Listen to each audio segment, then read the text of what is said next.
Now we come to a place right here in Louisiana called Poverty Point. And what do we find? We find the oldest city, known city in North America. And what does it look like? It's a very unusual place. It is made up of concentric rings. Now, when archaeologists first found Poverty Point, they found it from the air because it's so huge. Between 20 and maybe 50,000 people that long ago lived in this great metropolis. Now, when they found it from the air, it looked like an octagon, like half of it. But since then, it's been learned that it was a complete ringed settlement.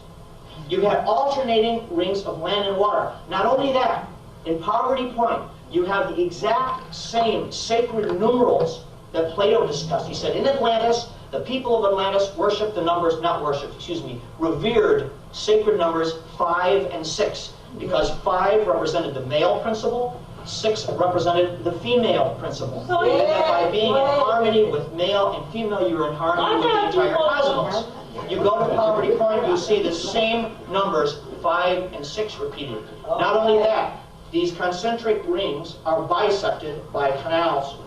Archaeologists now know that these rings were separated by courses of water, exactly the same. But now, here is, I think, the real kicker for that. Poverty Point was made about 1500 BC, that's sure, about 1,500 years before Christ. However, the way we know it today, when it was a huge settlement, at its maximum, when it was really built up, is the year 1,200 years before Christ. And the other site is called Watson Break, which is really a magnificent site, and it's sort of what Poverty Point used to be. Poverty Point was a mysterious site that came out of nowhere, all of these mounds and ridges, no antecedents. Well, now Watson Break is 2,000 years earlier, and people are suddenly saying the same questions, well, where did this one come from? Watson Break has a lot of similarity to Poverty Point, but it's just this magnificently large site right here in the Washitaw River Valley that we are hoping to turn into a state park in the next year or so, so it'll be available for all of the public to go out and take a look at the site. We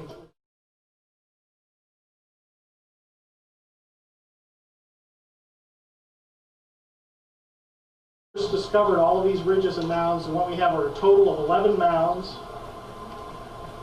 and they lettered them. And the largest mound here, A, is about 24 feet high and about 70 to 80 feet across. The second largest mound is 16 feet high and about 50 feet across. And then the smallest mound, K, right here, is only about 3 feet high, with the other mounds varying in size. Now, the yellow stuff that you see here are ridges that they built to connect the mounds. So they weren't just building mounds, they were also building ridges.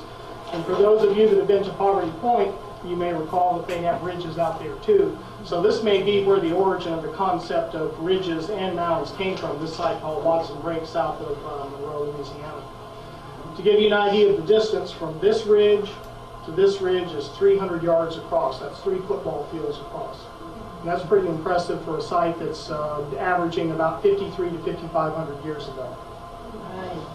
And remember, Poverty Point dates to 33 to 3,700 years. And these are the clay blocks like the ones that we have at Frenchman's Bend. These clay blocks that are with these early mounds, we're only finding them in 3 parishes in Louisiana. They're not being found anywhere else in North America at this point.